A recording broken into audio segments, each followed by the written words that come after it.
Welcome back to the Military Breakdown Podcast. Today we're diving into a very somber topic. It's something that's been weighing heavily on us and no doubt on many of you listening as well, the incident with the missing U.S. soldiers in Lithuania. It's a heartbreaking situation, and it's one that demands a careful look at the details to understand how something like this could happen. Yeah, it's really easy to get caught up in the headlines and the quick sound bites. But we want to go deeper, explore the complexities, and really try to grasp the magnitude of what unfolded. Absolutely. And it's a story that touches on so many aspects of military operations, from training and logistics to international cooperation and the inherent risks that service members face every day. So let's start with what we know. Back on March 25th, the alarm bell started ringing. 4 U.S. soldiers and their M88 Hercules recovery vehicle went missing during a training exercise. This happened at the General Silvestros Hukauskas training ground near Pabradėnai in Lithuania. Right. And to add to that, their specific mission at the time was to recover a disabled joint light tactical vehicle, one of those Oshkosh vehicles. It really highlights the critical role recovery assets play in any operation, even routine training exercises. And speaking of recovery assets, you mentioned the M88 Hercules. Now, for our listeners who might not be familiar with military hardware, this thing is no ordinary tow truck. Oh, yeah. Far from it. This is like a beast of a machine, specifically designed to recover tanks and other super heavy equipment. It's seen action in places like Vietnam and Iraq. So the fact that it ended up submerged, well, it speaks volumes about the serious nature of this situation. Exactly. And the search effort that followed was immediate and extensive. It went on for 3 days before they finally located the submerged Hercules. They found it under at least 5 meters of water. To put that in perspective, we're talking 15 feet, all buried in a thick mix of mud, clay, and silt. Just imagining trying to find something in those conditions sends shivers down my spine.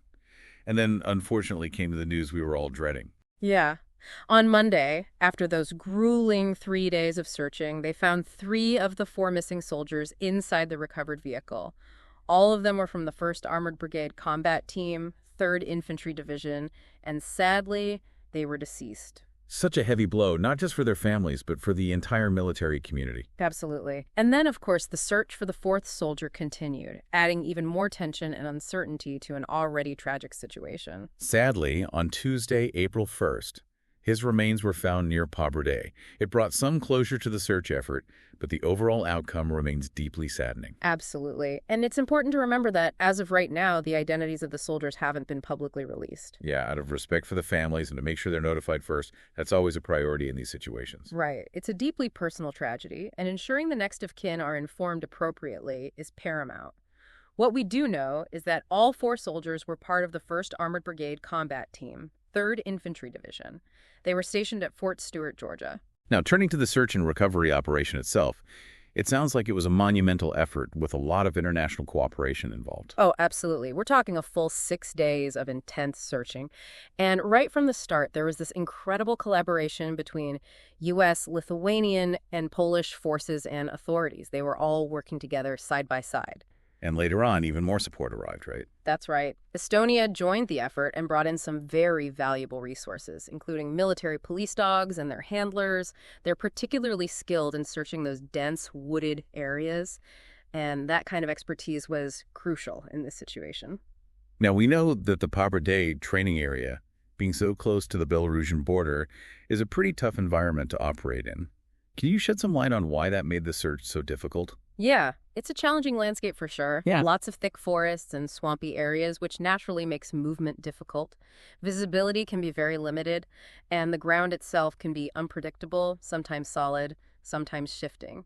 Those factors significantly slowed down the initial search efforts.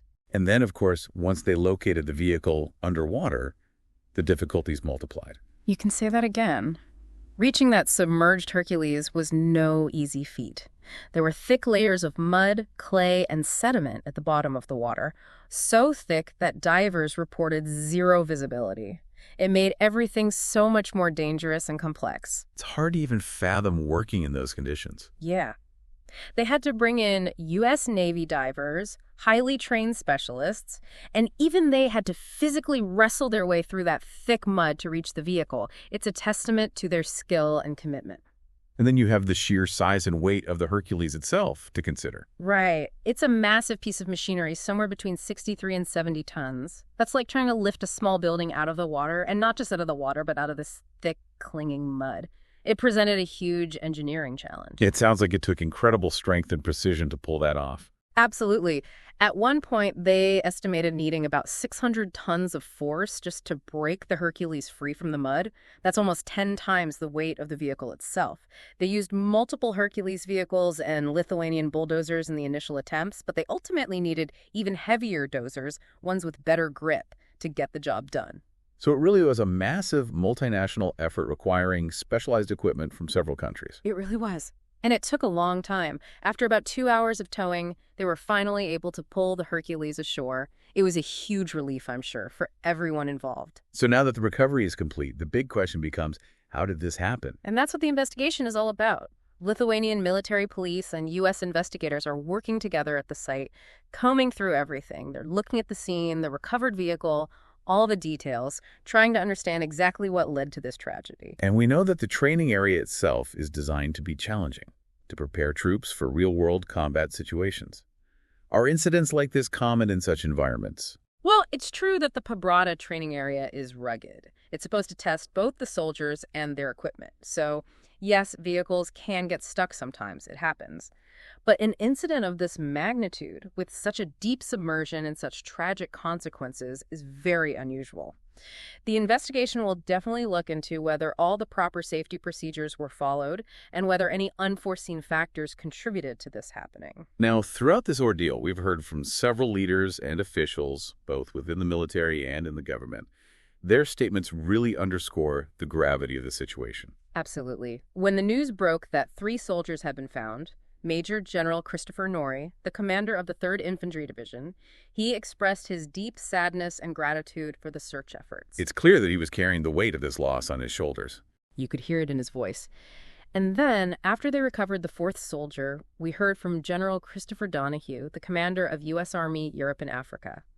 He offered his condolences and acknowledged the vital support they received from their Lithuanian, Polish, and Estonian allies. He also recognized the contributions of the U.S. Navy and the Army Corps of Engineers, who played a big role in the recovery effort. It really emphasizes the strength of those alliances, how they come together in times of crisis. Yeah, that's so crucial. And the White House also issued a statement stressing the sacrifices made by our service members. Right. White House Press Secretary Caroline Leavitt said that the President, the Secretary of Defense, and the entire White House were thinking of the fallen soldiers and their families. A powerful reminder that this loss is felt at the highest levels. Absolutely.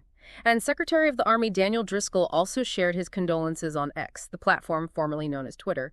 He promised they would continue searching until they found the last missing soldier. Which they thankfully did. We also heard from Lithuanian officials demonstrating the impact this had on the host nation as well. Right.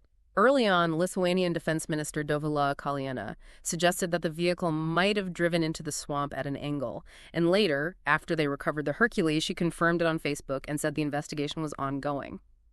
It must have been incredibly tough for the Lithuanian forces, too, dealing with this alongside their allies on their own soil. No doubt about it.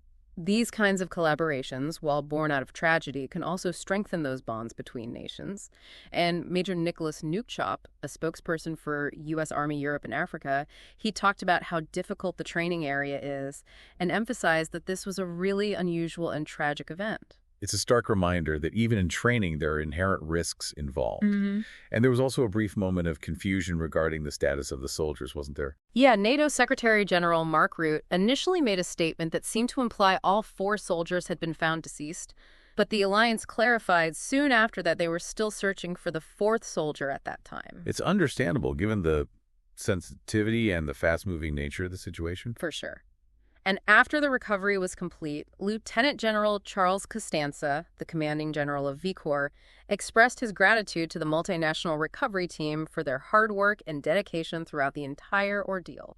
It was a truly Herculean effort, no pun intended. Yeah. You know, This whole incident, it's a somber reminder of the risks inherent in military service, even during training exercises. And the immense effort to search and recover those soldiers shows the powerful bonds between allied nations in times of need. We're still awaiting the results of the investigation, which will hopefully shed more light on exactly how this happened. But in the meantime, our hearts go out to the families, friends, and fellow soldiers of those who were lost. Absolutely. It's a profound loss, and we stand with them in this difficult time. It's a reminder for all of us about the sacrifices made by those who serve, often in conditions and situations that most of us can only imagine. Very true. It's a testament to their dedication and courage. We encourage you to leave your thoughts and comments on this episode. Share it with others who might be interested in learning more about this event. And if you want to stay informed about military matters and hear in-depth analyses like this, be sure to subscribe to the Military Breakdown podcast. We also have a whole library of past episodes that you can explore, covering a wide range of topics. Thanks for listening. Thanks for having me.